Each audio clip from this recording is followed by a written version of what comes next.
Well, it is not looking good as far as college sports this fall. That's not an opinion. That's according to the president of the NCAA, Mark Emmert. He said today, quote, significant change must occur for the fall season to happen. So our 9 health expert, Dr. Kohli, joins us with her thoughts. So where we stand now, we're trying to make a lot of assessments about different forms of school, from preschool all the way up through college. Is it safe for sports coming back this fall season, whether that's college or pro?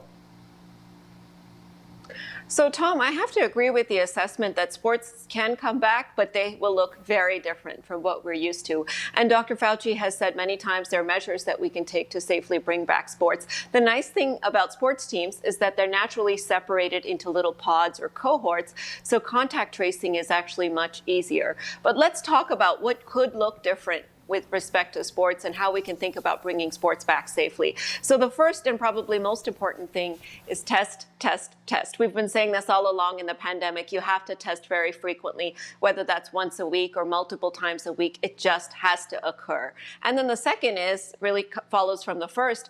You isolate those who test positive. And this is how we're going to prevent outbreaks from occurring within teams or across teams. The third is easier said than done, which is to quarantine teams together without their families. And as you can imagine, this actually raises a lot of ethical questions as well, is whether this really is the right thing to do to our players.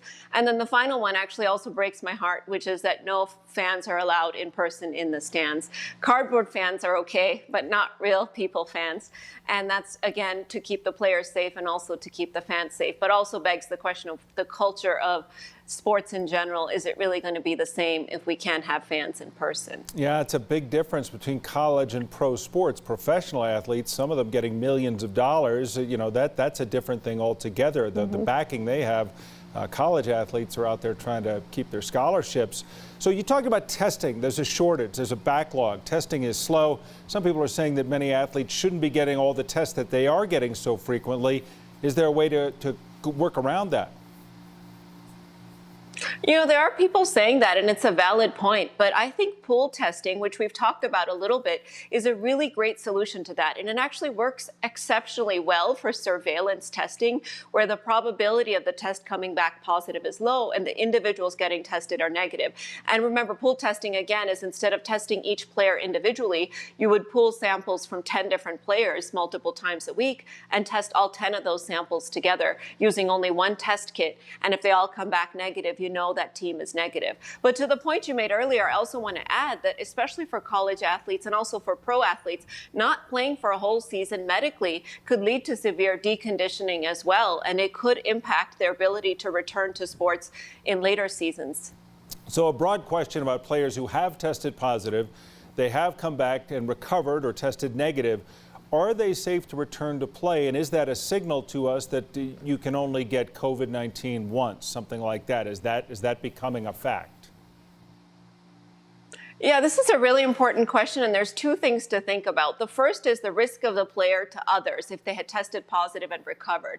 And really, we can get around that with something called a test-based return to play, which means that if they've recovered from the illness, you test them twice. As long as they're negative on 2 different tests given 24 hours apart, they're probably not infectious anymore and can return to play. But the second and probably more important question is it safe for the player to return to play after COVID-19?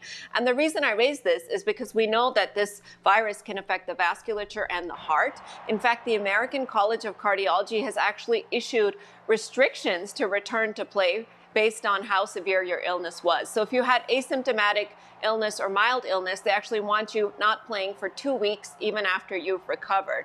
But if you had a more moderate or more severe form of the illness, you actually have to undergo an EKG.